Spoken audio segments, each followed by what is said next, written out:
मेरे प्यारे विद्यार्थियों और उन सभी लोगों को जो इस वीडियो को देख रहे हैं, मेरी तरफ से नमस्कार। ये हाइट एंड डिस्टेंस की सेकेंड क्लास है।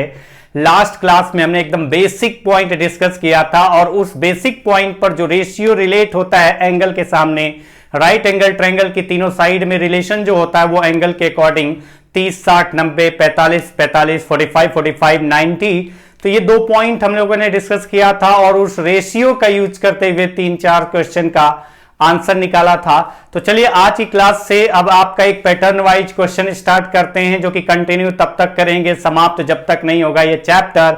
और समाप्त कब तक होगा तो हमें ये पता होना चाहिए कि जितने तरीके के क्वेश्चन आपके एग्जाम में आए हुए हैं या आ सकते हैं, उन सारे तरीके के क्वेश्चंस को डिस्कस करेंगे, जिससे आपका जो हाइट एंड डिस्टेंस का क्वेश्चन है, अगर आपके एग्जाम में आ रहा है 1 से 2 क्वेश्चन, तो वो आपका कभी गलत ना हो और कम समय में तुरंत आंसर निकल जाए। तो मैंने लास्ट क्लास में जो बेसिक पॉइंट डिस्कस किया था, आपके एंगल से रिलेटेड आपका रेशियो बताया था कि 30, 60, 90 का जो साइड का रेशियो होता है, 30, 60 और 90 डिग्री के एंगल के सामने की साइड का रेशियो जो होता है वो क्या होता है, और 45, 45 और 90 डिग्री के जो ट्रायंगल बनता है 45, 45 एंड 90 डिग्री वाला ट्रायंगल, राइट एंगल ट्रायंगल, उसमें जो साइड का रेशियो होता है वो किस तरीके से है और कैसे आता है, वो पॉइंट हम लोगों ने लास्ट क्लास में डिस्कस कर लिया है। लेकिन यहां पर एक और पॉइंट मैं बताऊंगा, क्योंकि आज की क्लास में 2 ऐसे क्वेश्चन मिलेंगे जो कि आपके उस पॉइंट से रिलेट होंगे और आप में से अधिकतर लोगों को पता होगा, लेकिन फिर भी इन 3 पॉइंट को मैं 2 मिनट के अंदर रिवाइज कर दूंगा, जिससे जब क्वेश्चन करें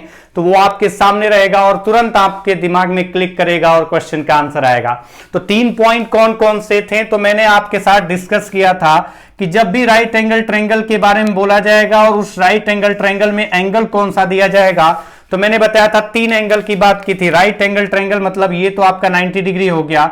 इसके बाद आपका एक एंगल मैंने ले लिया 30 डिग्री, ये वाला एंगल 30 डिग्री लिया, और ये वाला एंगल जो ले लिया, तो क्योंकि हमें पता है कि ट्रायंगल के तीनों एंगल का सम, चाहे वो राइट एंगल ट्रायंगल हो या ना हो, सिंपल लॉजिक है। ये मैंने पॉइंट बता दिया है लास्ट क्लास में कि किसी भी त्रिभुज के तीनों कोणों का योगफल जो एंगल का सम होता है, तीनों एंगल का सम होता है ट्रायंगल के, वो आपका हमेशा 180 डिग्री होता है। अगर वो राइट एंगल ट्रायंगल है तो एक एंगल 90 डिग्री हो जाएगा, तो बाकी 2 एंगल का सम 90 डिग्री होगा।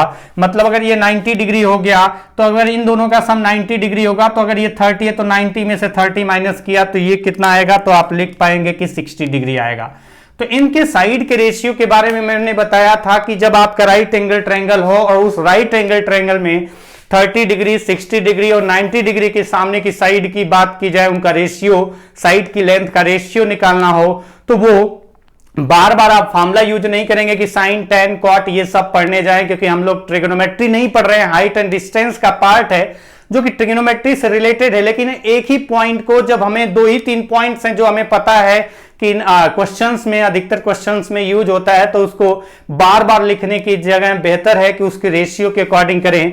तो 30, 60 और 90 डिग्री के जो साइड्स हैं, इनके सामने की साइड्स होंगी, इनके बारे में डिस्कस हुआ था कि 30 डिग्री के सामने की साइड, 60 डिग्री के सामने की साइड और 90 डिग्री के सामने की साइड।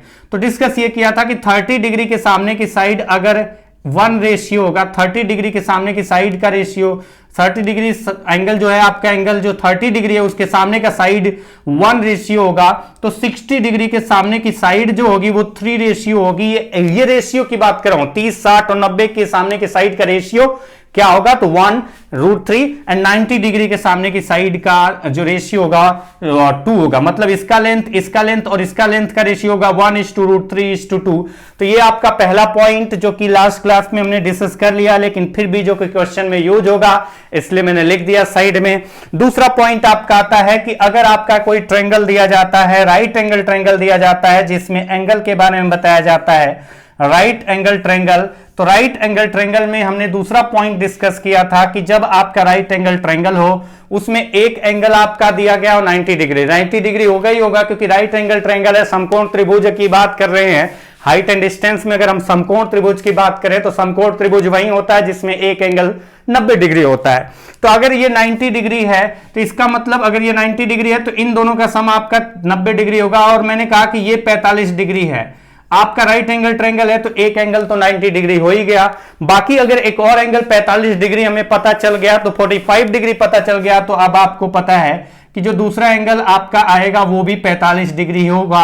और आपसे मैंने डिस्कस किया था कि जो साइड का रेशियो होता है 45 डिग्री के सामने की साइड, 45 डिग्री के सामने की साइड और 90 डिग्री के सामने की साइड, आपका जो रेशियो होता है वो क्या होता है, लास्ट क्लास में डिस्कस हो चुका है। वो पॉइंट डिस्कस किया था कि 45 डिग्री के सामने की साइड को अगर 1 रेशियो लें तो ये भी 45 डिग्री है। एंगल बराबर है, अगर एंगल बराबर है तो साइड भी बराबर होंगी। अगर आपको ये कंसेप्ट पता है तो ठीक, नहीं पता है तो आप पढ़ लेना, देख लेना, समझ लेना, लास्ट क्लास में मैंने बताया है। 45 डिग्री के सामने 1 है तो ये भी 45 डिग्री है, तो इसके सामने की साइड भी 1 होगी। अगर दो एंगल बराबर हैं तो उनके सामने की साइड भी बराबर होती है। ये तीसरा पॉइंट अभी मैं बता दूंगा। 45 डिग्री के सामने 1 है तो 45 डिग्री के सामने 1 होगा, और 90 के सामने क्या होगा, √2 लास्ट क्लास में डिस्कस हो चुका है। तो ये 2 पॉइंट आपको ध्यान रखना है, और ये 2 पॉइंट अगर आप ध्यान रखते हैं तो क्वेश्चंस का आंसर निकालने में दिक्कत नहीं होगी। तीसरा पॉइंट, क्योंकि हमने बताया अभी की एंगल बराबर होंगे, मैंने आपसे बताया, आपके साथ डिस्कस किया, ये पॉइंट कौन सा पॉइंट डिस्कस किया कि राइट एंगल ट्रायंगल हो या ना हो, कोई भी ट्रायंगल ले करके चलते हैं, क्योंकि अगर राइट एंगल ट्रायंगल होगा ये 90 हो जाएगा और दोनों बराबर होंगे तो 45 ही होगा, तो 1 1 ही आएगा। लेकिन कभी अगर ऐसा क्वेश्चन में यूज हो जाए, अगर आपका राइट एंगल ट्रायंगल पर ही हाइट एंड डिस्टेंस का क्वेश्चन बन रहा है, लेकिन अगर आपका क्वेश्चन में ऐसा कुछ लॉजिक यूज हो जाए जिससे आपका एंगल बराबर दिख रहा है, तो हमें कंफर्म वहां पर पता चल जाना चाहिए कि अगर एंगल बराबर है तो हमें कंफर्म होना चाहिए कि उसके सामने की साइड बराबर होगी।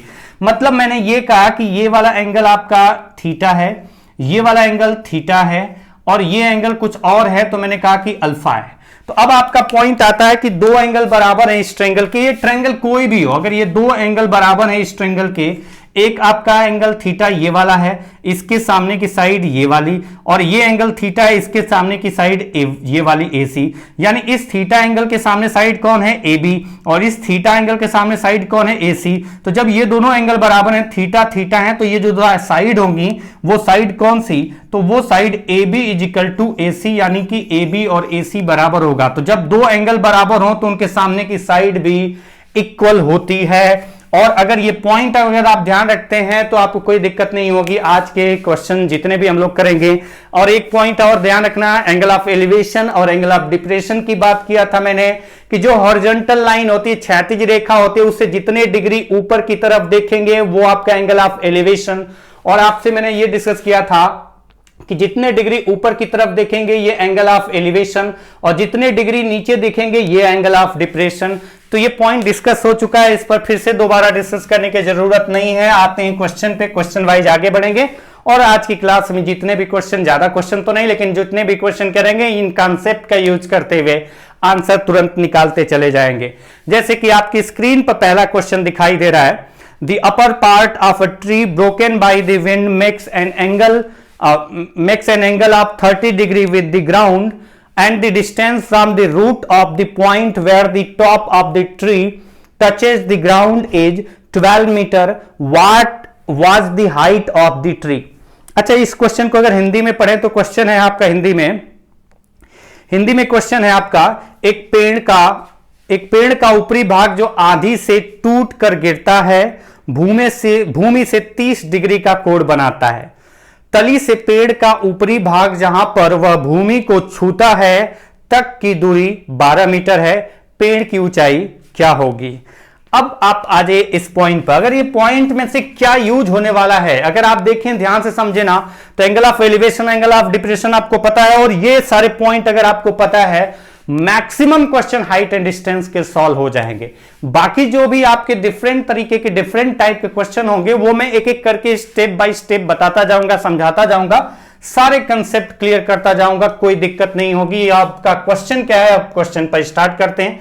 बोला गया कि अपर पार्ट है ट्री, एक पेड़ है, उसका ऊपरी हिस्सा, एक पेड़ मैंने बना दिया, मैंने कहा कि ये पेड़ है, पूरा ऊंचाई इसकी दे दी यहां से यहां तक। अब बोला गया कि एक पेड़ है जिसका ऊपरी हिस्सा टूट गया, और वो ऊपरी हिस्सा टूट गया, मतलब यहां पर कहीं पर से एक पॉइंट है जहां से वो बेंट हो गया है, मुड़ गया है, वहां से टूट गया है, और जो ऊपर का हिस्सा है ये वाला, वो कुछ ऐसे आकर के जमीन पर टच कर रहा है। अब ऐसे आएगा, यहां पर टच ही है, कनेक्टेड है, और यहां पर बस बेंट हुआ है, तो ये आपका आकर के यहां पर टच करेगा, तो ये वाला हिस्सा कुछ ऐसे हो जाएगा, ये जमीन को टच कर रहा है। और जमीन को जो टच कर रहा है इसके बारे में बोला गया है कि and the distance from the root to the point where the top of the tree touches the ground, मतलब उसका जो रूट है जड़ है यहां से, और जहां पर उसका टॉप आकर के जमीन को टच कर रहा है, इस पॉइंट का जो डिस्टेंस है, कितना मीटर डिस्टेंस है, तो बोला गया 12 मीटर की डिस्टेंस है। तो ये वाला जो डिस्टेंस है वो 12 मीटर दे दिया गया, ये डिस्टेंस 12 मीटर दे दिया गया, 12 मीटर है। तो ये 12 मीटर डिस्टेंस दे दिया गया कि इसका जो रूट है उससे जो टॉप इसका टूट करके यहां से बेंट हुआ और मुड़ करके जमीन को टच कर रहा है, जितना भी एंगल बना रहा है वो आपका जहां टच कर रहा है, और इसका रूट जो जड़ है वहां से दूरी 12 मीटर है। और आपको बताया भी गया कि कितना डिग्री बना रहा है, तो बोला गया the upper part of the tree broken by the wind makes an angle of 30 degree. तो ये एंगल जो बना रहा है वो कितना डिग्री बना रहा है, ये आपको दे दिया गया 30 डिग्री बना रहा है एंगल। ये एंगल आपको बता दिया गया है 30 डिग्री बना रहा है। अच्छा, अगर ये 30 डिग्री बना रहा है, चलिए आते हैं आगे के क्वेश्चन पे। अब आपसे बोला गया find the height of the tree.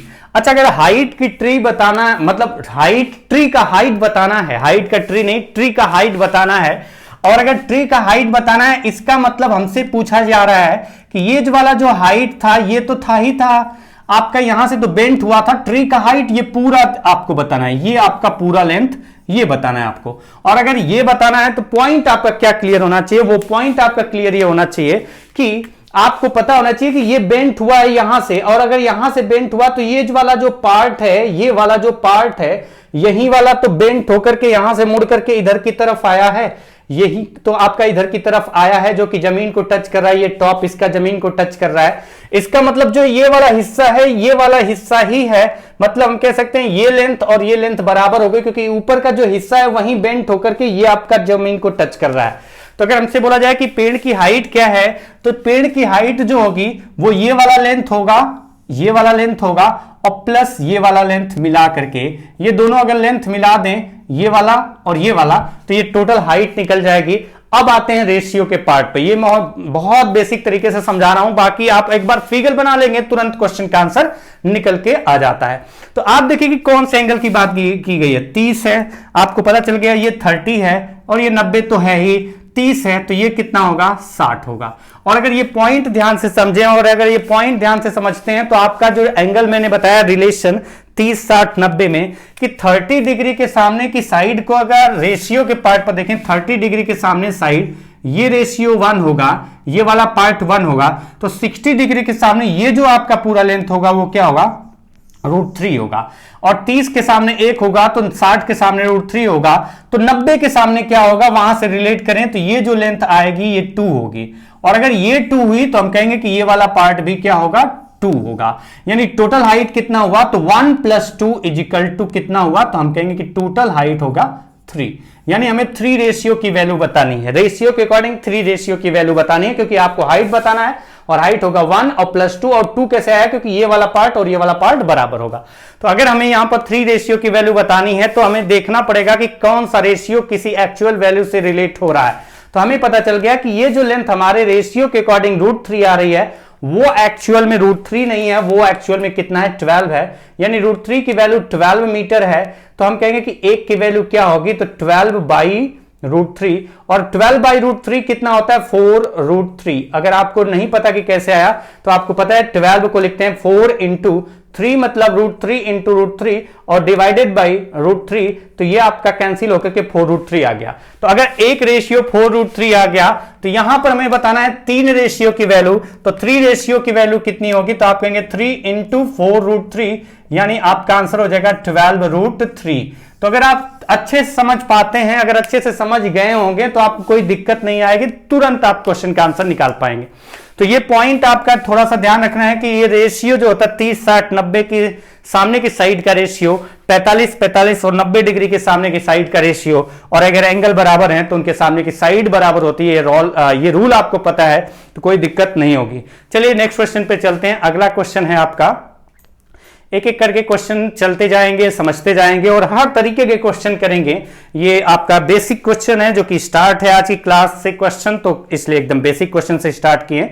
Second question आपकी स्क्रीन पर जो दिखाई दे रहा है कुछ इस तरीके से, a vertical post 63 metre high is broken at a certain height and its upper part not completely separated meets the ground at an angle of 30 degree. Find the height at which the post is broken. Question Hindi में अगर बात करें इस question की, तो question बोला जा रहा है 63 मीटर ऊंचा एक खड़ा खंभा कुछ ऊंचाई पर टूट गया है और उसका ऊपरी भाग जो पूरी तरह अलग नहीं हुआ पृथ्वी को 30 डिग्री के कोण पर स्पर्श करता है। खंभा कितनी ऊंचाई पर टूटा है। अच्छा, अगर आप फिर से देखें ये क्वेश्चन, तो एकदम अलग तो क्वेश्चन नहीं दिख रहा है, थोड़ा सा ध्यान से समझिए तो क्वेश्चन लगभग उसी तरीके का है। और किस तरीके का है तो वो आप देखिए, ये आपका क्वेश्चन कुछ इस तरीके से है। मैं फिर से फिगर बना दे रहा हूं, फिगर बनाने में मुझे दिक्कत नहीं होगी, कोई दिक्कत नहीं, बना दे रहा हूं। क्वेश्चन ये बोला गया है कि एक पेड़ है, वर्टिकल पोस्ट है, ये आपका हॉरिजॉन्टल और ये वर्टिकल। वर्टिकल मतलब सीधा खड़ा खंबा है, पोल नहीं है, खंबा है, पोस्ट है या खंबा है, जो भी है। तो बोला गया कि ये जो खंबा है इसकी ऊंचाई दे दी गई, इसकी ऊंचाई जो दी गई है वो पूरा दी गई है 63 मीटर। ये जो खंबा है इस पूरे खंबे की ऊंचाई 63 मीटर दे दी गई है। और ये खंबा क्या हुआ, बेंट हुआ, कहीं से टूटा, मतलब बेंट हुआ है, यह बोला गया है broken at a certain height, लेकिन कंप्लीटली वो अलग नहीं हुआ है, कहीं से टूटा है लेकिन टूटा हुआ है नहीं, एकदम अलग नहीं हो गया, टूट गया और टूट करके गिरा है, लेकिन यहां पर टच हुआ ही है, वो कंप्लीटली अलग नहीं हुआ है, मतलब बेंट हुआ है एक तरह से कह सकते हैं। तो बोला गया चलो किसी हाइट से ये टूटा, यहां से मैंने तोड़ दिया इसको और यहां से टूटा, और अगर यहां से टूटा तो ये वाला हिस्सा आके जमीन को टच कर रहा है, तो ये वाला जो हिस्सा है वो आकर के जमीन को टच कर रहा है, तो ये वाला हिस्सा कुछ इस तरीके से आके जमीन को टच कर रहा है। और जमीन को जो टच कर रहा है वो कितने डिग्री एंगल पर, तो बोला गया completely separated meets the ground at an angle of 30 degree.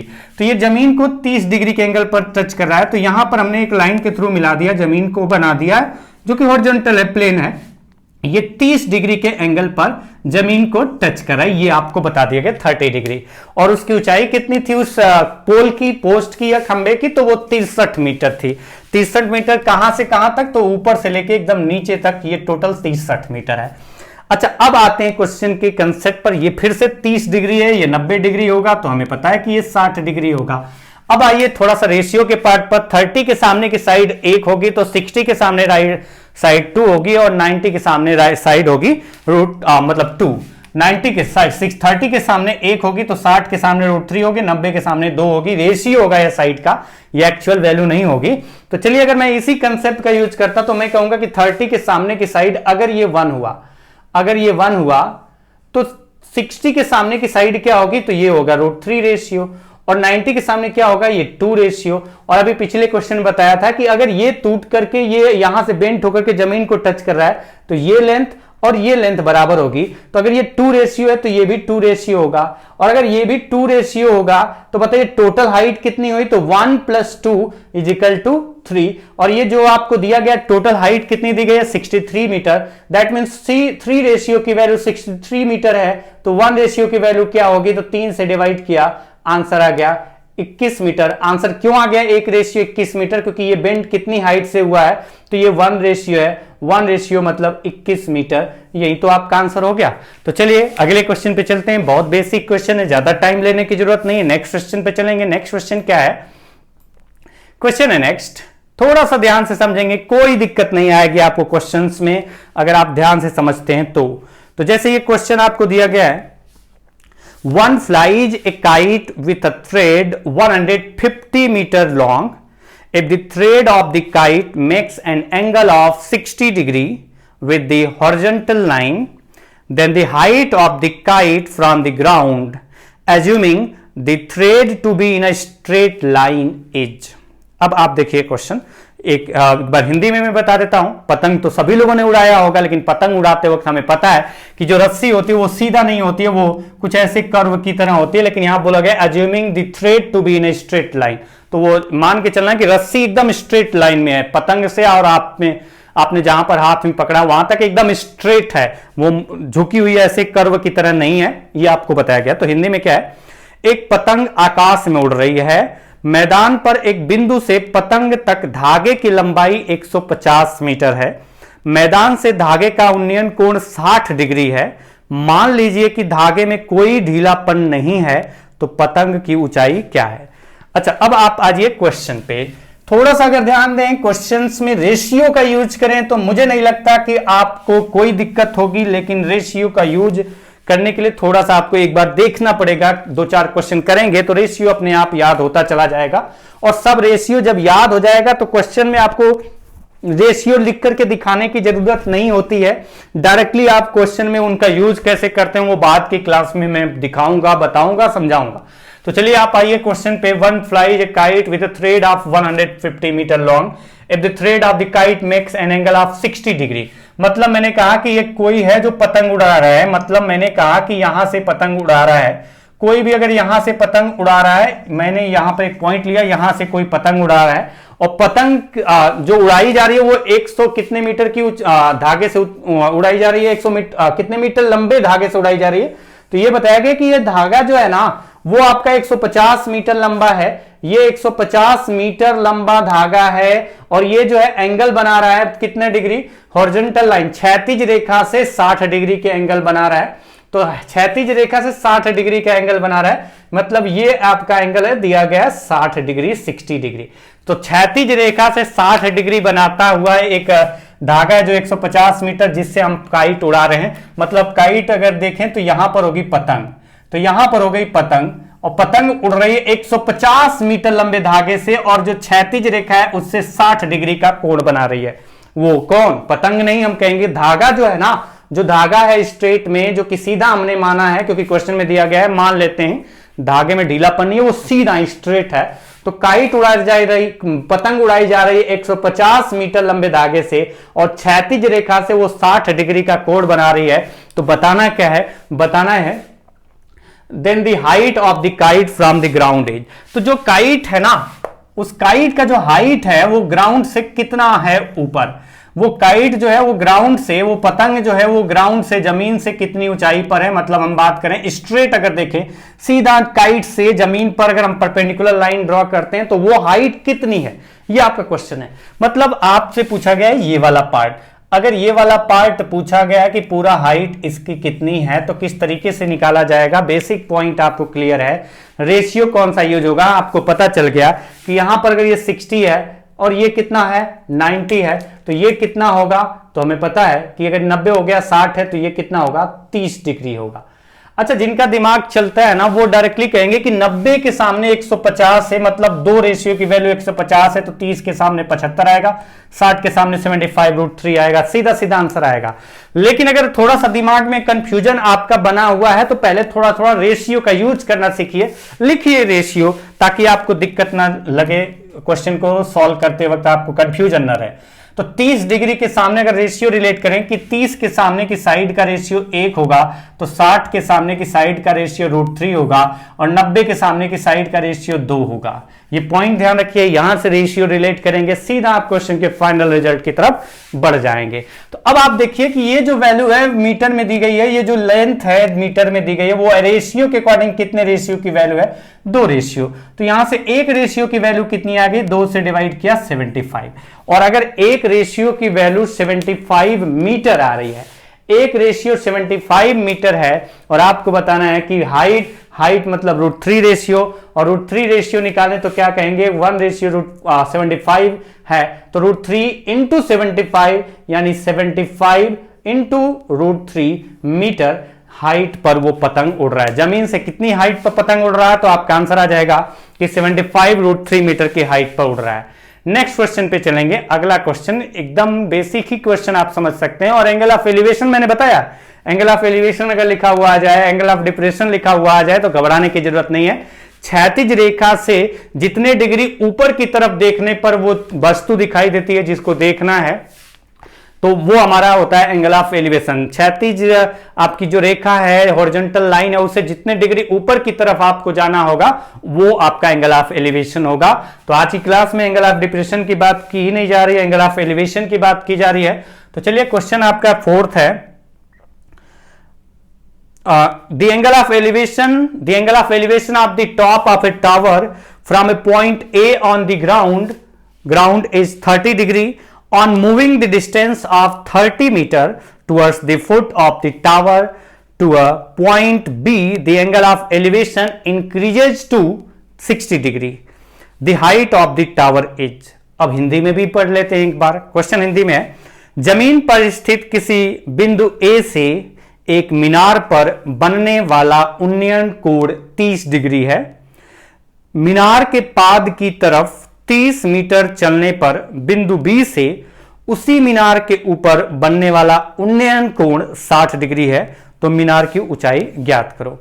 चलिए देखते हैं, क्वेश्चन फिर से उसी तरीके का है। इसमें बस कंडीशन ये है कि थोड़ा सा क्वेश्चन का लेवल जो अभी तक किया हम लोगों ने एकदम बेसिक, मैं ये नहीं कह रहा हूं कि टफ क्वेश्चन है, लेकिन हां जो पीछे के क्वेश्चन अभी 3 क्वेश्चन किए उसमें सिंगल ट्रायंगल बन रहा था और ये आपका डबल ट्रायंगल पर बेस है, तो थोड़ा सा अगर आप ध्यान देंगे तो कोई दिक्कत नहीं होगी। रिलेट कैसे करना है, इन्हीं कंसेप्ट का यूज करना है। तो क्वेश्चन बोला गया, the angle of elevation of the top of A tower from a point A on the ground is 30 degree. बोला गया कि एक टावर है जिसके टॉप पे, ये उसका हो गया टॉप, टावर का हो गया ये टॉप, किसका टॉप, टावर का। तो टावर जो है ना उसका टॉप पर आपका जो एंगल बन रहा है किसी पॉइंट ए से, बिंदु ए से, और बिंदु ए जमीन पर कहीं पर है आपका है, तो मैंने कहा कि बिंदु ए इधर है, तो यहां से मैंने एक लाइन ड्रॉ किया, क्षैतिज रेखा जमीन बना दिया हमने यहां पर, जहां पर जिस पर वो बिल्डिंग बनी हुई है, जमीन तो लंबी होगी लेकिन मैंने यहां तक मिलाया, और ये ए पॉइंट है, और इस ए पॉइंट से उस टावर के टॉप पर बनने वाला जो उन्नयन कोण है, उन्नयन कोण मतलब जो हॉरिजॉन्टल लाइन है, कितना डिग्री ऊपर की तरफ देखने पर, इसके टॉप पर देखें तो कितना डिग्री ऊपर की तरफ देखना पड़ रहा है, तो ये आपका जो उन्नयन कोण है इसके बारे में बताया गया है कि कितना डिग्री है, तो बताया गया है 30 डिग्री है, ये आपका 30 डिग्री है। तो चलिए हम जो यहां पर 30 डिग्री लिख दिए। इसके बाद की कंडीशन क्या है, बोला गया on moving the distance of 30 metre towards the foot, ये उसका फुट है, मतलब टॉप ये है और इसका बॉटम वाला पार्ट ये है। तो बोला गया कि यहां से 30 मीटर इसके फुट की तरफ चलने पर, 30 मीटर चले अगर यहां से, तो यहां से चला गया 30 मीटर, कुछ डिस्टेंस चला गया 30 मीटर, जो कि बोला गया 30 मीटर, और अब जहां पर पहुंचा वो पॉइंट क्या है, ये पॉइंट है बी, और वहां से उसी टावर के टॉप पे बनने वाला जो उन्नयन कोण है उसके बारे में फिर से बता दिया गया कि अब उस पॉइंट से जब 30 मीटर इसके फुट की तरफ चलते हैं तो एक पॉइंट बी आता है, उस बी पॉइंट से इसके टॉप पे बनने वाला जो एंगल ऑफ एलिवेशन है, मतलब इससे जितने डिग्री ऊपर की तरफ देखना पड़ रहा है टॉप पर देखने के लिए, वो एंगल ऑफ एलिवेशन कितना दिया गया, 60 डिग्री है, तो वो एंगल ऑफ एलिवेशन 60 डिग्री दिया गया है। तो चलिए हमने यहां पर बना दिया, यहां पर सीधा मिला दिया इस पॉइंट को, ये आपका एंगल ऑफ एलिवेशन इस हॉरिजॉन्टल लाइन से 60 डिग्री ऊपर की तरफ देखना पड़ रहा है, तो 60 डिग्री है। तो बताना है find the height of the tower, tower की ऊंचाई ज्ञात करो, टावर की ऊंचाई ज्ञात करना है। तो ये आपका जो फाइंड करना है वो ये पूरा लेंथ पता करना है कि इस टावर की जो ये ऊंचाई थी वो कितनी थी। अच्छा, अगर आप रेशियो के पार्ट पे यूज करते हुए क्वेश्चन का आंसर निकालें तो रेशियो के पार्ट पे कैसे यूज करेंगे, कैसे निकालेंगे, तो तरीका वही है, 30 60 90 है। देखिए अगर ये 30 है तो ये पूरा कितना होगा, तो आप कहेंगे कि अगर ये 30 है तो ये पूरा जो होगा वो 60 होगा, ये पूरा 60 होगा, ध्यान रखना। अगर ये 30 है, ये तो 90 है ही, तो ये 30 है तो ये 60 होगा। तो अब इसमें देखें, तो अगर इसमें देखें तो इसमें ये वाला पार्ट 60 है, तो ये जो एंगल होगा केवल यहां से यहां तक वो 30 होगा। अगर मैं इस लॉजिक का यहां पर यूज करूं, जैसे भी क्वेश्चन करते हैं, अच्छा इसमें मैंने कहा कि इसमें अगर डायरेक्ट क्वेश्चन का आंसर निकालना है, एकदम बेसिक पे नहीं जाना है, तो एक फायदा और मिल सकता है। ये पॉइंट आप ध्यान रखेंगे तो कोई दिक्कत नहीं होगी, लेकिन आपको ये पॉइंट पता होना चाहिए। कभी अगर आपने पढ़ा होगा ट्रिग्नोमेट्री, तो उसमें ट्रिग्नोमेट्री नहीं, ज्योमेट्री पढ़ा होगा, ज्योमेट्री में आपका एंगल के बारे में बताया जाएगा, बट यहां पर एंगल बराबर है। दूसरा पॉइंट आप ये ध्यान रखना कि ये वाला जो एंगल होता है वो हमेशा ये आपका एक्सटीरियर एंगल है, और एक्सटीरियर एंगल इस कंडीशन में ध्यान रखना है कुछ ऐसा। अगर मैं फिगर बनाता हूं कि अगर मैंने कहा कि एक ट्रायंगल बनाया, ऐसा कुछ बनाया मैंने, और इसमें बोला कि मैंने ये x डिग्री है, ये y डिग्री है और ये z डिग्री है, और मैं अगर इसमें देखिए, अगर मैं इस लाइन को आगे की तरफ बढ़ा दूं, अगर इस लाइन को आगे की तरफ बढ़ा दूं, तो ये वाला जो एंगल होता है, ये वाला जो एंगल होता है वो हमेशा एक्सटीरियर एंगल, ये आपका जो है एक्सटीरियर एंगल के बारे में कंडीशन आपने पढ़ा होगा कि एक्सटीरियर एंगल जो होता है वो बाकी इसके बाद देखें, छोड़ दें इसको, तो इन दोनों एंगल का सम होता है। ये वाला जो एक्सटीरियर एंगल होगा, इसके साथ जो एडजेसेंट आपका जो एंगल है उसे छोड़ दो, बाकी दो एंगल का सम होगा, मतलब x प्लस वाई के बराबर होगा। अगर आपको ये लॉजिक पता है, अगर आपको ये बात पता है, तो आप यहां पर भी तो देख सकते हैं ना कि आप ये ट्रायंगल है, और अगर इस ट्रायंगल में देखें तो एक एंगल ये है, एक एंगल ये है और एक एंगल ये है। ये 3 एंगल देखिए, ये एक एंगल ये है, एक एंगल ये है और एक एंगल ये है। 3 एंगल 1 2 3। तो इन तीनों का सम तो 180 होगा, हमें पता है। लेकिन हमें ये पता है कि ये वाला एंगल 60 है। अगर ये वाला एंगल 60 है तो आपको पता है ये दोनों का सम होता है। ये आपका इन दोनों का सम एक्सटीरियर एंगल। तो ये एक्सटीरियर एंगल है इस ट्रायंगल का और इस ट्रायंगल का एक्सटीरियर एंगल है, क्योंकि ये लाइन आपने आगे बढ़ाया। तो ये जो एंगल है इन दोनों एंगल का सम होगा। और अगर ये 30 है, ये 60 है, अगर ये 30 है तो इन दोनों का सम अगर 60 है तो इसमें से ये हटा हो तो ये आ जाएगा 30 डिग्री। ये अगर पॉइंट आपको पता है तो कोई दिक्कत नहीं होगी। ऐसे क्वेश्चन जब भी अगर आते हैं ना तो एक पॉइंट ध्यान रखना, अगर ये थीटा और ये 2 थीटा तो ये थीटा होगा, डायरेक्टली आप कर सकते हैं, दिमाग में सेट कर सकते हैं। और या फिर अगर ये 30 है 60 है तो ये भी 30 होगा। इसका अगर डबल ये है ना तो जितना एंगल ये है उतना एंगल ये होगा, ये दोनों बराबर होंगे। लेकिन ऐसे फिगर में हमेशा रट्टा नहीं मारना है, क्वेश्चन के अकॉर्डिंग देखना है। तो मैंने आपको जो बताया ये पॉइंट आपको अगर क्लियर है तो अगर ये 30 है ये 60 है, ये दोनों का सम होता है, इन दोनों का सम आपका ये होता है एक्सटीरियर एंगल। तो अगर ये 30 है तो ये भी 30 होगा। और अगर ये पॉइंट समझ में आ गया आपको तो अब आइए क्वेश्चन के फॉर्मेट पे, क्वेश्चन का सॉल्यूशन डायरेक्टली भी निकाल सकते हैं। बेसिक तरीका तो आपका मैं बताऊंगा ही बताऊंगा, लेकिन आप इस तरीके का यूज करिए कि जब दो एंगल बराबर होते हैं तो उनके सामने की साइड बराबर होती है। तो 30 के सामने की साइड ये है और इस 30 के सामने की साइड ये है। अब थोड़ा सा ध्यान दें तो इस 30 के सामने साइड ये है जो कि 30 मीटर है और इस 30 के सामने साइड ये है। मतलब हम कह सकते हैं यहां पर कि 30 के सामने 30 मीटर है तो इस 30 के सामने जो आपका साइड है, देखिए 30 के सामने ये साइड और 30 के सामने ये साइड, 30 डिग्री एंगल है सामने साइड, 30 डिग्री एंगल है सामने साइड बराबर होगी, ये दोनों साइड बराबर होगी। तो अगर आपको पता है 30 डिग्री के सामने की साइड 30 मीटर है तो इस 30 डिग्री के सामने की साइड ये वाली भी 30 मीटर होगी। ये श्योर है 100%, ये 30 मीटर होगी। अब आइए रेशियो पर। अब अगर रेशियो का यूज करके देखें कि इसका हाइट बता सकते हैं, हाँ बता सकते हैं। कैसे बताएंगे? तो अब आप इस ट्रायंगल में रेशियो देखिए कि आपको पता है अगर ये 60 है तो ये कितना होगा, 30 होगा। तो अगर ये 30 होगा तो मतलब ये साइड का रेशियो अगर देखें कि अगर ये 1 रेशियो होगा, अगर 30 के सामने 1 होगा तो 60 के सामने √3 होगा और 90 के सामने क्या होगा तो हमें पता है 2 होगा। और 2 रेशियो की वैल्यू अगर 30 मीटर है तो 1 रेशियो की वैल्यू कितनी आ जाएगी, तो 2 से डिवाइड किया 15 मीटर आ जाएगी।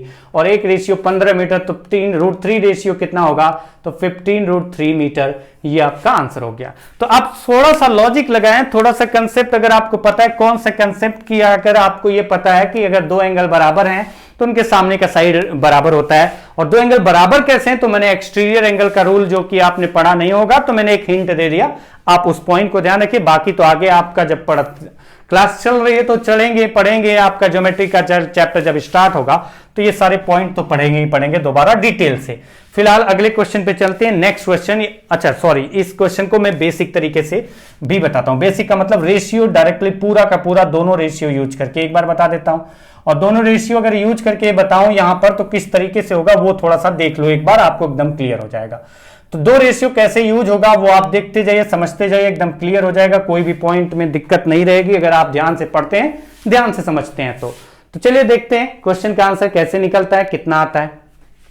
अच्छा, अगर आप ये देखिए कि अगर मैं इसमें कहता हूं कुछ ऐसे, अगर मैं रिलेट करूं इसको, तो मैं ये कहता हूं कि अगर ये देखें तो 60 डिग्री है तो ये कितना होगा, आप बता पाएंगे क्या? हाँ बता पाएंगे। या फिर अगर आप ऐसे देखें कि ये अगर 30 के सामने अगर देखें कि अगर मैं कहता हूं ये रेशियो के अकॉर्डिंग एक रेशियो होगा, 30 के सामने 1 है तो पूरे 60 के सामने ये पूरा जो लेंथ आएगा वो कितना आएगा, तो आपको पता चल गया √3 आएगा। 30 के सामने 1 है तो 60 के सामने कितना आएगा, √3। 30 डिग्री के सामने 1 है तो 60 के सामने का साइड का रेशियो अगर देखें तो ये 30 और 60 में 1 एंड √3 का रेशियो होगा। ये पहला पॉइंट। दूसरा पॉइंट आते हैं, अगर आपका ये 1 होगा, अगर आपका ये 1 होगा, थोड़ा सा कलर बदल देते हैं ताकि आपको कोई दिक्कत ना हो, समझने में दिखाई दे तो समझ में आए कि किसके बारे में बात कर रहे हैं। अगर ये 1 होगा तो हमें पता है कि ये वाला पार्ट पूरा जो होगा वो √3 होगा। ये वाला पूरा साइड जो होगा, 30 के सामने की साइड ये पूरी 1 होगी तो पूरा 60 के सामने की जो साइड ये वाली होगी वो √3 होगी। अच्छा, थोड़ा सा आगे आते हैं, अब दूसरे ट्रायंगल में चलते हैं। रेशियो का पार्ट यूज करते हुए इससे मैच कराएंगे, देखिए कैसे होता है। अब आइए इस ट्रायंगल में, अगर इस ट्रायंगल में अगर आप आते हैं तो आप कहेंगे सिंपल लॉजिक कि अगर 60 के सामने 1 है तो 30 के सामने क्या होगा, आप ये बता पाएंगे। अच्छा, अगर इसमें थोड़ा सा कंफ्यूजन हो कि 30 से 60 में जाने में, मतलब 60 से 30 में जाने में, तो आपको दिक्कत होगी, लेकिन फिर भी मैं लिख दे रहा हूं 1/√3 हो गया। 1/√3 कैसे होगा? तो अगर आपको ये डाउट हो तो थोड़ा सा और तरीका बदल देते हैं। जैसे ये देखो आप, मैंने कहा कि अगर ये 60 है तो ये कितना होगा? 30 डिग्री होगा। और अगर 30 के सामने की साइड ये लेंथ मैंने कहा कि ये 1 हो गया। अगर 30 के सामने 1 हो गया तो 60 के सामने कितना होगा? तो √3 आ गया। 30 के सामने 1 होगा तो 60 के सामने √3 होगा। अब फिर बड़े वाले में आ जाइए। तो अगर 30 के सामने जो साइड होगी, 60 के सामने ये जो साइड आएगी, वो 30 के सामने की जो साइड होगी उसमें √3 मल्टीप्लाई करने पाएगी। 30 के सामने अगर 1 है तो 60 के सामने √3 आ रहा, मतलब इंटू √3 किया है मैंने। तो 1 के सामने 30 के सामने का 60 जो भी साइड का लेंथ होगा, 60 के सामने की साइड कैसे आएगी? √3 का मल्टीप्लाई करके। तो 30 के सामने अगर √3 है तो ये 60 के सामने क्या होगा? पूरा लेंथ जो आएगा वो इसमें √3 का मल्टीप्लाई करने पर, और √3 इंटू √3 करेंगे तो कितना आ जाएगा? 3 आ जाएगा। √3 इंटू √3 करेंगे तो कितना आ जाएगा? 3 आ जाएगा। ये ज्यादा आसान लग रहा है जो अभी पहले बता रहा था उससे। तो आप बताइए कि ये टोटल 3 रेशियो हो गया, ये 1 रेशियो है, ये टोटल 3 रेशियो है, ये 1 रेशियो है। तो टोटल 3 में से 1 माइनस करें तो ये वाला लेंथ आएगा। तो 3 - 1 मतलब 2 की वैल्यू 30 है, तो 1 की वैल्यू कितनी आ जाएगी? 15। और अगर 1 की वैल्यू 15 मीटर आ गई, 1 रेशियो की वैल्यू 15 मीटर आ गई, तो ये तो √3 है, यानी √3 की वैल्यू कितनी होगी? तो आप आंसर बता पाएंगे, √3 मल्टीप्लाई कर दिया, 15√3 मीटर उस टावर की हाइट है। नेक्स्ट क्वेश्चन पे चलेंगे। अगला क्वेश्चन, एक एक करके क्वेश्चन आगे बढ़ते जाते हैं। अगर आप ध्यान से समझेंगे तो कोई दिक्कत नहीं होगी इन सारे क्वेश्चंस में। और क्वेश्चन को बेसिक तरीका आपका जो है जैसे कर रहे हैं उसी तरीके से करते चलेंगे। बेसिक का मतलब एकदम tan cot का यूज करने बैठ नहीं जाएंगे। जैसे अगला क्वेश्चन है, अगला क्वेश्चन अगर आप देखें तो क्या है? क्वेश्चन है, if the angle of elevation of the sun changes from 30 degree to 45 degree, the length of the shadow of a pillar decreases by 60 meter, the height of the pillar is। जब सूर्य का उन्नयन कोण 30 degree से 45 degree तक बढ़ जाता है तो खंबे की छाया 60 मीटर कम हो जाती है, तो खंबे की ऊंचाई ज्ञात करो। अच्छा, अगर ये देखें तो ये थोड़ा सा अलग तरीके से देखने में क्वेश्चन लग रहा है, लेकिन इतना अलग क्वेश्चन नहीं है जितना आपको देखने में लग रहा है कि ये क्या हो रहा है, ये सन की छाया, क्या कौन सी सन की छाया की बात कर रहे हैं। थोड़ा सा अगर ध्यान से समझेंगे तो कोई दिक्कत नहीं होगी। और कैसे होगा उसके लिए फिगर बनाने आपको धीरे धीरे समझना होगा कि जब भी क्वेश्चन अगर आपके सामने आता है तो उसमें फिगर बनाने आना चाहिए। और फिगर अगर आपको बनाने आ जाता है तो आपको कोई दिक्कत नहीं होगी। जैसे आप आइए देखिए क्वेश्चन क्या है। The angle of elevation of the sun changes from 30 to 45 degree and the length of the shadow of a pillar decreases by 60 meter। तो जो भी हिंदी में मैंने बताया था उसको अगर फिगर के अकॉर्डिंग मैंने यहाँ पर समझाने के लिए बनाऊं फिगर यहाँ पर, तो कुछ ऐसे है। मैंने कहा कि ये हो गया सूर्य और सूर्य से निकल रही किरणें। अब आपका मैंने कहा कि 30 length of the shadow of A pillar, एक पिलर का जो शैडो का लेंथ है वो आपका कुछ ऐसे था, ये पिलर। अब अगर ये पिलर था, पिलर है, तो इसका मतलब अगर इधर से छाया आ रही है, इधर से आपका प्रकाश आ रहा है, तो आपको पता है कि जो इसके इधर वाला पार्ट होगा वो आपका क्या होगा कि ये जो पिलर है ना, इसके इधर जाने ही नहीं देगा उसकी जो रेज हैं। तो उसको जो होगा, सूर्य की जो किरणें हैं वो इधर जो आपकी आ रही हैं वो आपका इसको क्रॉस नहीं कर पाएंगी। तो इसको क्रॉस नहीं कर पाएंगी तो ये वाला पार्ट जो होगा वो इस तरीके से जाएगा। इसके ऊपर जो जाएंगी ये सारी किरणें जाएंगी, हमें पता है कि ये सारी किरणें जाएंगी इधर। लेकिन ये जो पार्ट है, ये जो पिलर है, यहां पर जो इसके बाद इसके नीचे की जो किरणें हैं वो यहीं पर वो रुक जाएंगी, तो इससे ये छाया बनेगी। तो उसी के बारे में बोला गया है कि जब 30 डिग्री ये आपका बना दिया कि इसके इधर जो होगा ये यहां पर सूर्य की किरणें नहीं पहुंचेंगी। ये जमीन का हिस्सा है जहां पर सूर्य की किरणें नहीं होगी। इधर आप खड़े रहिए, सूर्य का प्रकाश आपके ऊपर नहीं पड़ेगा क्योंकि ये जो पिलर है उसकी किरणों को रोक दे रहा है। अब आपसे बोला गया The angle of elevation of the sun changes from 30 to 45 degree. तो मैंने कहा चलो यहां पर 30 डिग्री का एंगल बन रहा था। एंगल ऑफ एलिवेशन क्या था? 30 डिग्री। यहां से सूर्य को देख रहे थे तो पिलर के ऊपर की कंडीशन के अकॉर्डिंग सूर्य दिखाई दे रहा था, तो वो 30 डिग्री था। उसके बाद बोला गया 30 से 45 डिग्री लेंथ हो गई, मतलब आपको बोला गया एलिवेशन 30 से 45 डिग्री जब हुआ तो जो लेंथ था पिलर के शैडो का, पिलर का जो शैडो बन रहा था उसका लेंथ 60 मीटर कम हो गया। अब ये तो है ही कि सूर्य यहां था, अब कुछ समय के बाद सूर्य आगे बढ़ेगा, सूर्य आगे बढ़ेगा। दिखता जो है हमें कि सूर्य आगे बढ़ रहा है, लेकिन आपका पृथ्वी आगे चलता रहता है, घूमता रहता है। मैंने कहा यहां पर आ गया सूर्य। अब सूर्य यहां पर आ जाएगा तो जो यहां से किरणें निकलेगी वो आपको पता है कि कुछ ऐसे होगा कि इसके बाद की जो किरणें हैं वो आपका इसके इधर नहीं आएगी, लेकिन आपका इसके बाद इधर आपका क्या होगा कि ये जो किरणें हैं वो आपका इधर क्या कवर कर लेंगे, यहां तक किरण पहुंचने लगी, इसके इधर आपका अभी भी नहीं पहुंच रही है। तो अब आप देखिए कि ये जो आपका इसके इधर आपका छाया बनेगा, क्योंकि ये पिलर जो होगा इधर के आने वाली किरणों को रोक देगा, और इधर के बाद अगर इसके आगे जाए तो इधर आपका छाया नहीं रहेगा, इधर प्रकाश हो जाएगा, इसीलिए बोला गया। अब यहां तक आपका छाया था, अब छाया केवल यहां तक रह गया, और कितना मीटर कम हो गया, तो बोला कि डिक्रीज हो गया, जो शैडो थी, जो छाया थी, वो 60 मीटर कम हो गई। ये 60 मीटर कम हो गई जब ये 45 डिग्री हो गया है तब। ये क्वेश्चन है आपका, मैं थोड़ा लंबा टाइम लगा रहा हूं समझाने में, ताकि अगर आपको फिगर बनाने का समझ में आ जाएगा ना तो कोई दिक्कत नहीं होती क्वेश्चन का आंसर निकालने में। तो चलिए आगे चलते हैं। आगे का पार्ट ये है कि हाइट बतानी है, इस पिलर की हाइट बतानी है, और पिलर की जब हाइट बतानी है तो ये सारी रेज जो है ना वो हटा दे रहा हूं मैं फिलहाल।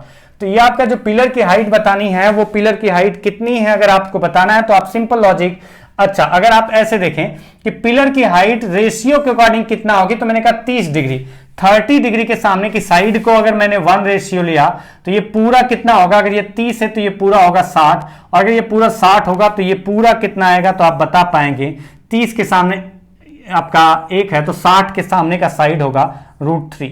अच्छा दूसरा पॉइंट अगर यहां पर देखें तो ये √3। अच्छा अब दूसरे वाले ट्रायंगल में चलिए, दूसरे वाले ट्रायंगल में भी, क्योंकि अगर आपका ऐसा क्वेश्चन जो हाइट एंड डिस्टेंस का होता है ना, 2 ट्रायंगल बने, 3 ट्रायंगल बने, लेकिन एक साइड कॉमन जरूर आपका मिलता है, तो वहीं से हमें रिलेट करना होता है। तो अब अगर इस ट्रायंगल में चलें तो ये 45 डिग्री है, तो हमें पता है कि ये भी 45 डिग्री होगा, तो 45 बराबर है, बराबर साइड होगी, 45 1 है तो ये 45 के सामने ये भी लेंथ क्या आएगा, 1 आएगा। अगर ये √3 होगा तो ये 1 रेशियो होगा, ये 1 रेशियो, और हमें 1 रेशियो की वैल्यू बतानी है, मतलब बतानी तो है हाइट जो 1 रेशियो हमने माना है। अब आप देखिए कि ये वाला लेंथ कितना आएगा, तो आप बता पाएंगे कि ये वाला लेंथ होगा ये टोटल √3 माइनस आपका ये वाला रेशियो में से रेशियो को माइनस करेंगे तो कहेंगे √3 - 1 बराबर 60 मीटर, तो √3 - 1 = 60 मीटर, यहां पर रिजल्ट आ गया। यानी 1 रेशियो की वैल्यू कितनी होगी, तो आप ये ले जाके इसमें जोड़ना घटाना मत लगना, क्योंकि ये रेशियो का पार्ट है, तो 1 रेशियो की वैल्यू इससे डिवाइड करेंगे तो 60/√3 - 1, और √3 - 1 कैसे रेशनलाइज होता है अगर आपको पता हो तो आप कहेंगे कि ये वाला पार्ट ऊपर जाएगा, 2 से डिवाइड कर दिया तो 30√3 + 1 ये आंसर हो जाएगा, क्योंकि एक रेशियो की वैल्यू आ गई और एक रेशियो की वैल्यू बतानी थी, तो ये आपका आंसर आ गया 30√3 + 1। सिंपल लॉजिक, क्वेश्चन का आंसर आ गया। अच्छा कुछ लोगों को दिक्कत हो सकती है एकदम बेसिक पॉइंट की, ये कैसे हो गया, तो मैं ये बता दूं, अगर रेशनलाइज करेंगे तो 60/√3 - 1 अगर आपका लिखा हुआ दिख रहा है 60/√3 - 1, रेशनलाइज करते वक्त डिनोमिनेटर का जो साइन है ना बीच वाला वो चेंज करके ऊपर नीचे मल्टीप्लाई कर देते हैं, यानी √3 + 1 एंड √3 - 1।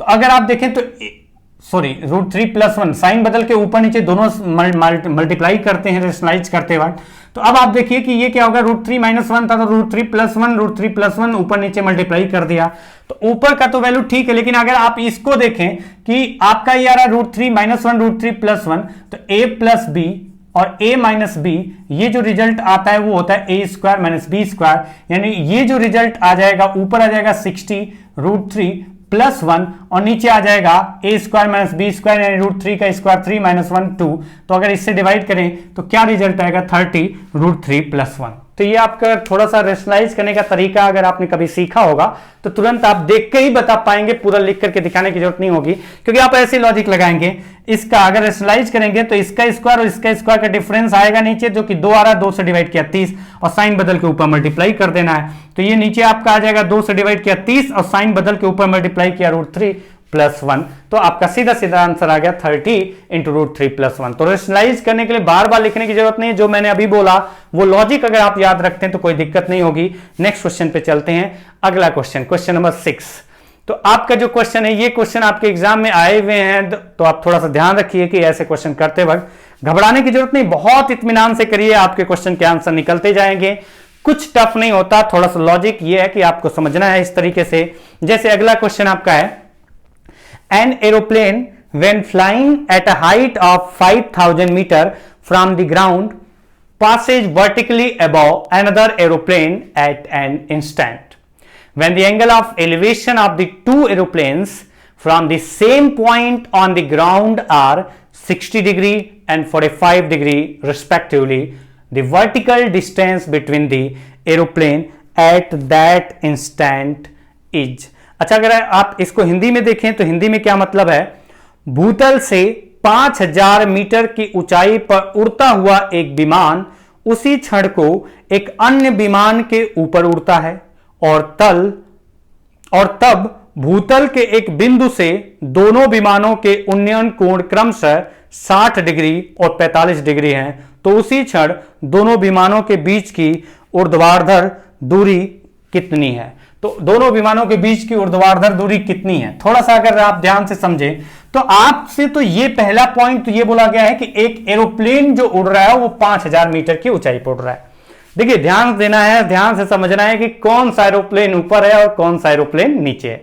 तो आपको ये पहले पॉइंट बताया गया है कि एक एरोप्लेन उड़ रहा है, कितनी ऊंचाई पर उड़ रहा है, 5000 मीटर की ऊंचाई पर उड़ रहा है। चलिए एरोप्लेन बना लेते हैं, ये हो गया एरोप्लेन, और ये एरोप्लेन उड़ रहा है कितने मीटर की ऊंचाई पर, तो ये आपको बता दिया गया कि ये जो उड़ रहा है एरोप्लेन 5000 मीटर की ऊंचाई पर उड़ रहा है। इस एरोप्लेन की ऊंचाई जो है जमीन से वो 5000 मीटर है। इस एरोप्लेन की ऊंचाई जमीन से 5000 मीटर है, यह आपको दिया गया। और आगे की कहानी थोड़ा ध्यान रखना कि जब ये 5000 मीटर की ऊंचाई पर उड़ रहा था तो उसी क्षण पर दूसरा एरोप्लेन इसके ऊपर उड़ रहा है या नीचे, तो दूसरा एरोप्लेन है, तो बोला गया 5000 metre from the ground passes, जो पास कर रहा है, यही वाला जो है वो पास कर रहा है, passes vertically above another aeroplane, उसी क्षण पर यह एक दूसरे एरोप्लेन के ऊपर से उड़ रहा है, ऊपर से पास कर रहा है। इसका मतलब यह हुआ कि जो दूसरा एरोप्लेन होगा वो इस एरोप्लेन के नीचे होगा।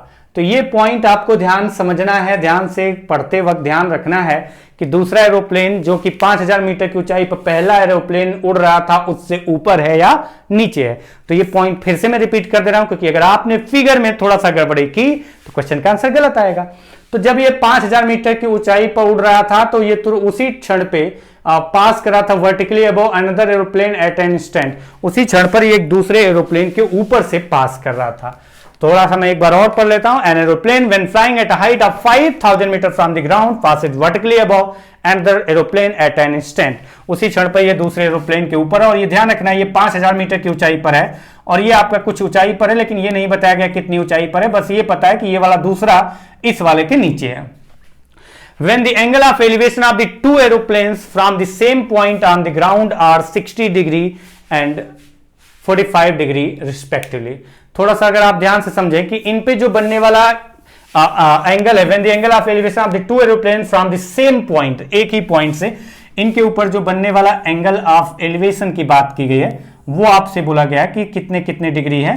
तो जो एंगल ऑफ एलिवेशन बोला गया वो 60 डिग्री और 45 डिग्री है। और रिस्पेक्टिवली की बात की गई है, रिस्पेक्टिवली। तो पहले हम बात कर रहे थे इसकी और इसकी कर रहे थे पहले बात, तो पहले एंगल इसी वाला आएगा, 60 आएगा। वैसे भी अगर ज्यादा है तो जो ज्यादा है, जो ज्यादा ऊपर होगा उस पर ज्यादा एंगल बनेगा। तो ये पूरा 60 डिग्री है। ये पूरा कितना है, ये पूरा है 60 डिग्री, ये ध्यान रखना। अगर ये पूरा 60 है तो ये कितना होगा, 30 डिग्री होगा। छोटा सा पॉइंट ध्यान रखना।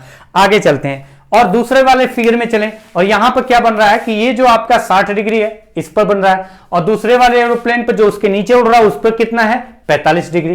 तो ये वाला जो एंगल है वो आपको दिया गया 45 डिग्री। कौन सा एंगल, तो ये एंगल जो कि दूसरे एरोप्लेन पर उड़ रहा है, मतलब बन रहा है एंगल ऑफ एलिवेशन और उसी पॉइंट से, तो ये आपको दिया गया 45 डिग्री। और अगर ये 45 है तो ये भी कितना होगा, 45 होगा, क्योंकि हमें पता है कि एंगल का सम अगर एक 45 है तो दूसरा 45, एक 30 है तो दूसरा 60, एक 60 है तो दूसरा 30 होगा, क्योंकि ये आपका पता है पहले से कंफर्म है कि ये तो 90 डिग्री की बात की जा रही है। ठीक है, तो आपको बताना है vertical distance between the aeroplane at an instant, मतलब ये दोनों एरोप्लेन है इनके बीच का वर्टिकल डिस्टेंस कितना होगा। अच्छा, जो मैंने अभी थोड़ी देर पहले बताया था क्वेश्चन नंबर 4 में या 3 में ऐसा कुछ कि अगर आपका एंगल बराबर होता है तो आपको ये बताया था मैंने कि जो साइड होती है वो बराबर होती हैं। तो वो लॉजिक अगर आपका यहां यूज होता है तो ठीक, नहीं यूज होता है तो देखेंगे अगले में क्या लॉजिक यूज होगा। हाँ, यहां पर यूज नहीं होगा क्योंकि हमें पता है कि ये 45 है तो ये 15 होगा और ये 30 है, तो वो लॉजिक तो यहां पर यूज नहीं दिख रहा है। फिर भी देख लेते हैं, ठीक है, नहीं हो रहा है। तो चलिए आपका एकदम बेसिक पे आते हैं। बेसिक ये है कि आपको ये बताना है, और अगर ये बताना है तो अगर आप यहां से स्टार्ट करते हैं, कहीं से भी अगर आप स्टार्ट करें, थोड़ा सा लॉजिक समझें। आप सिंपल लॉजिक, अगर आप देखो कि 30 के सामने की साइड, अगर मैं कहता हूं कि ये पूरी साइड का लेंथ अगर एक रेशियो होगा, ये पूरी साइड का लेंथ अगर एक रेशियो होगा, तो अगर आप देखें तो ये बड़े ट्रायंगल की बात मैं कर रहा हूं कि 30 के सामने अगर एक होगा तो 60 के सामने ये पूरा जो लेंथ आएगा, ये जो पूरा लेंथ आएगा वो कितना आएगा, तो हमें पता है कि √3 आएगा। ये आएगा √3। कौन सा? ये 5000 मीटर जो है ना वो √3 के बराबर हो गया, ये √3 आएगा। ये पूरा लेंथ क्या आएगा? √3 आएगा। अब दूसरे पॉइंट पे आते हैं। अगर आप ये देखिए यहां पर, अब अगर आप यहां पर देखें कि अगर ये एक होगा, अगर ये एक होगा 45 डिग्री इस ट्रायंगल में आए, 45 के सामने की साइड एक है, तो इस 45 के सामने की साइड जो होगी, फिर 45 डिग्री एंगल के सामने की साइड ये भी 1 होगी क्या? हाँ होगी, हाँ होगी, होगी, श्योर होगी, क्यों नहीं होगी? होगी। तो अगर ये देखें तो 1 था तो ये भी 1 हो गया। अब अगर ये भी 1 हो गया तो अब बताइए कि √3 की वैल्यू कितनी दी गई है? हमें पता है कि ये पूरा √3 की वैल्यू जो दी गई है, पता चला हमें रेशियो के अकॉर्डिंग, वो 5000 मीटर है। √3 की वैल्यू 5000 मीटर है, तो एक रेशियो की वैल्यू कितनी होगी? तो आप बता पाएंगे 5000 डिवाइडेड बाई √3, और ये डिवाइड नहीं होता है तो रहने देते हैं, 5000 डिवाइडेड बाई √3 मीटर। और हमें निकालना कितने की वैल्यू है? हमें निकालना है इसका लेंथ, ये वाला जो वर्टिकल डिस्टेंस है ये, और ये वर्टिकल डिस्टेंस कैसे आएगा? तो ये वर्टिकल डिस्टेंस आएगा कैसे? तो आपको पता है ये वर्टिकल डिस्टेंस होगा टोटल √3 - 1, यानी ये वर्टिकल डिस्टेंस होगा √3 - 1, और √3 - 1 होगा तो हमें पता चल गया कि एक रेशियो की वैल्यू इतना है, तो √3 - 1 रेशियो की वैल्यू कितनी होगी? यानी यही तो आपको हाइट बताना था, तो इसमें मल्टीप्लाई कर देंगे, यानी 5000 बाई √3 इंटू √3 इंटू √3 - 1। और जब आप देखें कि ये 5000 तो रहने दिया, देखिए कई सारे तरीके होते हैं, 5000 तो रहने दिया, और ये जब जाके मल्टीप्लाई होगा इससे, तो अगर ये मल्टीप्लाई होगा तो कितना होगा? थोड़ा सा देखें कहीं गड़बड़ तो नहीं हो रहा है, कहीं गड़बड़ तो नहीं हो रहा है, देखते हैं। 5000 अगर ये जाके मल्टीप्लाई होगा तो ये हो जाएगा 1 - 1 बाई √3। देखिए अगर यही आ रहा है कि नहीं आ रहा है, तो ये आपका गया 5000 1 माइनस, मतलब 5000 ब्रैकेट के अंदर इंटू 1 - 1 बाई √3 मीटर, ये आपका आंसर हो गया। एक बार मैं चेक कर लेता हूं क्रॉस, और जो क्रॉस चेक कर रहा हूं जिनका दिमाग चलता है वो वही लॉजिक यूज करते हैं, क्योंकि हमें यह पता होना चाहिए कि 30 के सामने जो साइड होती है, 60 के सामने √3 से मल्टीप्लाई करते हैं, तो 60 के सामने जो साइड होगी, अगर मैं जो भी साइड होगी अगर मैं इसको √3 से डिवाइड करूं तो क्या आएगा? 1 आएगा। तो मैं अगर ये लॉजिक लगाऊं तो कहूंगा कि ये जो पूरी साइड 5000 मीटर थी, अब मैं जो बोल रहा हूं क्रॉस चेक करने के लिए बोल रहा हूं कि कहीं गलत नहीं कर, मतलब गलत आंसर ना आया हो, तो अगर आपको दिमाग चलता होगा तो आप यही लॉजिक यूज करेंगे, कहेंगे आप ये पूरा कि आप देखिए कि 60 के सामने कितना है? 5000 मीटर, और अगर 60 के सामने 5000 मीटर है, 60 के सामने 5000 मीटर है, तो 30 के सामने क्या होगा? तो आप कहेंगे कि 5000 बाई √3 होगा। ये आप सीधा सीधा कर पाएंगे, जो मैं बोल रहा हूं वो आप समझ पा रहे होंगे। अगर आपको समझाना हो एक बार और अच्छे से समझाऊं तो इतना भी करने की जगह अगर आप थोड़ा सा अलग तरीके से सोचें तो और भी तरीके हैं, लेकिन आपको समझना इंपॉर्टेंट है। तो अब देखिए दूसरा जो तरीका है, किस तरीके से सोचेंगे आप, सोचने का तरीका जो मैं बता रहा हूं वो आप थोड़ा ध्यान से समझना, आपको कोई दिक्कत नहीं होगी, तुरंत क्वेश्चन का आंसर आएगा। ये जो रेशियो लिख लिख के कर रहे हैं ये सब लिखने की दिक्कत नहीं रहेगी। मैंने आपसे कहा सिंपल लॉजिक समझना इस पॉइंट को, ये 5000 मीटर है, आपसे मैंने कहा कि 60 डिग्री के सामने जो साइड होती है, अगर मैं उसको √3 से डिवाइड करूं तो 30 डिग्री के सामने की साइड आती है। तो अगर ये 60 डिग्री के सामने की साइड पूरा 5000 मीटर है, तो 30 डिग्री के सामने कितना होगी? 5000 √3। ये उनके लिए है जिनका दिमाग चलता है सीधा सीधा, 5000 बाई √3। और आप देखिए कि अगर ये देखें कि ये साइड किसकी डिग्री एंगल के सामने? 45 के सामने ये है, तो 45 के सामने ये वाला जो लेंथ होगा ये कितना आएगा? तो आप कह पाएंगे ये होगा 5000 बाई √3, और ये 5000 बाई √3 आ गया। तो ये वाला लेंथ कितना होगा? तो टोटल 5000 ये वाला जो लेंथ आएगा टोटल आपका आएगा 5000 टोटल लेंथ, और माइनस ये वाला लेंथ मतलब -5000 बाई √3। ये क्रॉस भी पता चल गया, और तरीका भी आपको, क्योंकि बार बार आप रेशियो लिख करके करने की जगह जब आप प्रैक्टिस कर लेंगे तो यही सब आपका कंसेप्ट क्लियर हो जाता है, तो स्पीड बढ़ती है। यहां से 1 बचा, यहां से 1 बाई √3 बचा, और ये आपका आंसर आ गया। तो अगर आप थोड़ा सा लॉजिक चलाएं, थोड़ा सा दिमाग चलाएं ना, तो पूरा लिखने की जगह आप थोड़ा सा इस तरीके से सोचें तो बहुत आसान हो जाता है क्वेश्चन। नेक्स्ट क्वेश्चन पे चलते हैं। अगला क्वेश्चन है आपका आज की क्लास का, ये लास्ट क्वेश्चन है, इसके बाद आज की क्लास समाप्त करेंगे। क्वेश्चन है, देखिए क्वेश्चन क्या है? An aeroplane when flying at a height of 3125 metre from the ground passes vertically below another plane at an instant when the angle of elevation of the two planes from the same point on the ground are 30 degree and 60 degree respectively. The distance between the two planes at that instant is. और इसका हिंदी में मतलब अगर देखें तो हिंदी है, पृथ्वी से 3125 metre की ऊंचाई पर उड़ते हुए एक विमान दूसरे विमान के नीचे से ऊर्ध्वाधर स्थिति में गुजरता है। उसी क्षण दोनों विमानों के पृथ्वी के एक बिंदु से बने उन्नयन कोण 30 डिग्री और 60 डिग्री हैं। तदनुसार उस क्षण उस दोनों विमानों के बीच की दूरी कितनी है। अब पॉइंट यहां पर ध्यान ये रखना है, जो मैं पिछले क्वेश्चन में अभी जो पहले क्वेश्चन बताया इससे जस्ट पहले, तो उसमें मैंने बताया था कौन सा जहाज ऊपर उड़ रहा है कौन सा नीचे उड़ रहा है, ये इंपॉर्टेंट होता है। तो चलिए देखते हैं क्वेश्चन में। पहला क्वेश्चन तो ये बोला गया कि एक एरोप्लेन उड़ रहा है 3125 मीटर की ऊंचाई पर। एक एरोप्लेन उड़ रहा है 3125 मीटर की ऊंचाई पर। कितनी ऊंचाई पर? 3125 मीटर की ऊंचाई पर ये एरोप्लेन उड़ रहा है।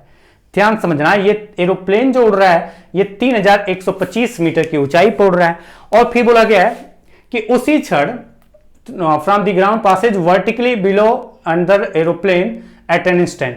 तो बोला गया है उसी क्षण वह एक दूसरे एरोप्लेन के नीचे से पास होता है, ऊर्ध्वाधर नीचे से पास होता है।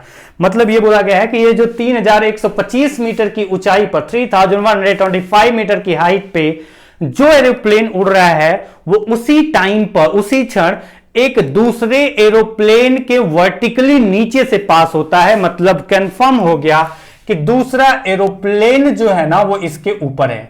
ध्यान से समझें, अगर आपको बताया यही गया क्वेश्चन में दिया गया है यही इंफॉर्मेशन कि एक एरोप्लेन जो 3125 मीटर की ऊंचाई पर उड़ रहा है उसी क्षण पर वह एक दूसरे एरोप्लेन के नीचे से पास हो रहा है, passes vertically below another plane, मतलब दूसरा एरोप्लेन इसके ऊपर है, पास हो रहा है। और फिर बोला गया कि जमीन पर स्थित किसी एक पॉइंट सेम पॉइंट से उन दोनों पर बनने वाला एंगल ऑफ एलिवेशन है। मैंने कहा कि यहां पर एक पॉइंट है, यहां पर आपका जो एंगल ऑफ एलिवेशन बताया गया है वो एंगल ऑफ एलिवेशन दोनों पर जो बनने वाला उन्नयन कोण है, एंगल ऑफ एलिवेशन बताया गया है कितना है। तो आपको दोनों का अलग अलग बताया गया। पहले तो आपको इसकी बात की गई है, तो जो पहला एंगल है वो इस वाले का है 30 डिग्री, और बाद में दूसरे एंगल की बात की गई है जो कि 60 डिग्री है। तो ये पूरा होगा कितना? 60 डिग्री, ये पूरा है 60 डिग्री। तो अब आपको बताना है इनके बीच का डिस्टेंस, ये वाला हाइट बताना है। तो ये आपको वर्टिकल उनके बीच का डिस्टेंस क्वेश्चन में फाइंड करना है। आइए क्वेश्चन पे चलते हैं। इसमें क्या लॉजिक यूज होगा क्या कि अगर साइड एंगल बराबर है तो साइड बराबर होगी? हाँ, यूज होगा। आप थोड़ा सा ध्यान से समझें, तो अगर थोड़ा सा ध्यान से समझेंगे तो ये 30 है तो ये कितना होगा? तो चलो ये तो हो गया 60 डिग्री। मैं दोनों तरीके बता दूंगा, ये 60 डिग्री होगा।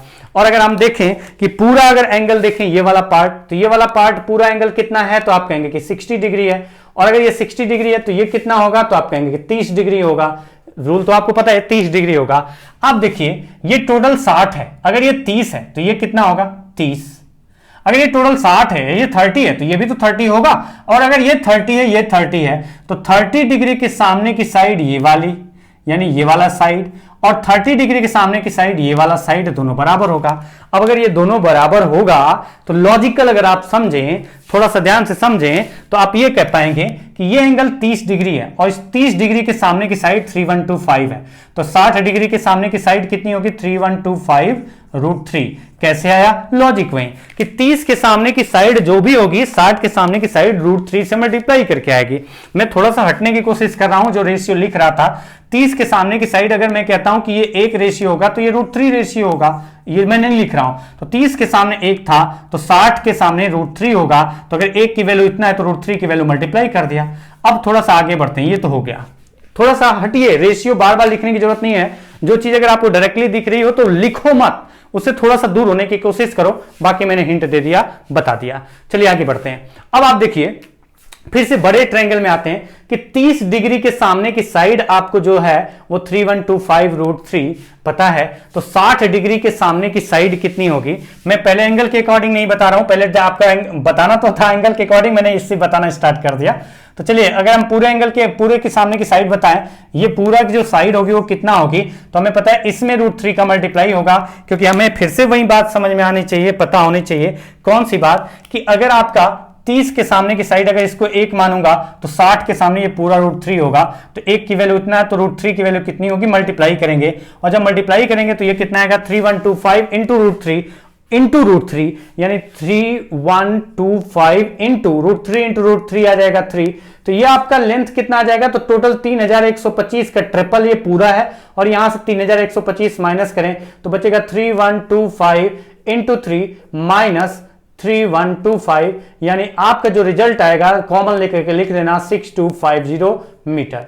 एक तो तरीका ये हो गया, और इस तरीके से क्वेश्चन का आंसर आया। तो मुझे बताना पहले तो था एंगल बराबर वाला, लेकिन मैंने बता दिया रेशियो वाला पार्ट। तो चलिए एंगल बराबर वाला पार्ट डिस्कस कर लेते हैं।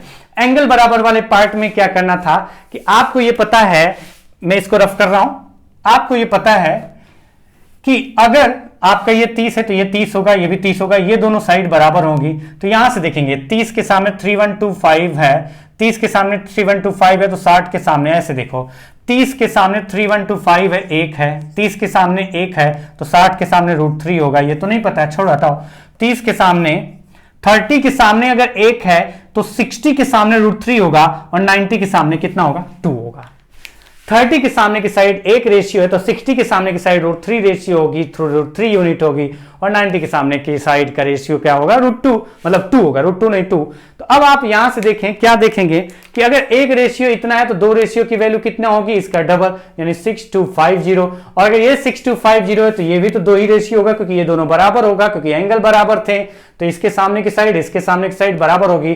तो अगर 2 रेशियो की वैल्यू 6250 है तो 2 रेशियो की वैल्यू कितना आ जाएगी, 6250 मीटर।